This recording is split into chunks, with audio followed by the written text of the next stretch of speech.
Welcome to Luca is a billionaire, where the only thing I invest in is your answers. You're ready to create a connection now. Open the file and pick the exact source and destination frames or components you'll link. Once selected, switch to prototype mode so Figma shows interaction nodes. This is important because prototype mode exposes the connection handle.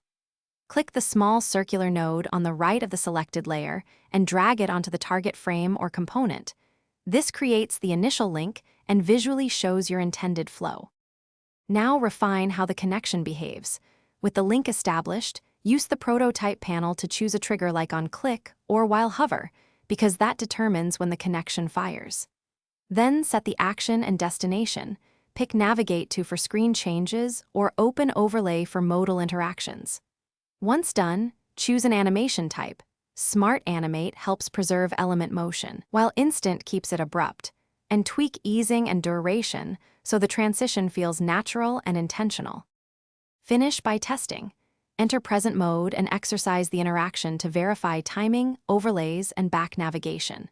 Make sure overlays are positioned correctly and that keyboard shortcuts or backlinks perform as expected. This confirms the user flow.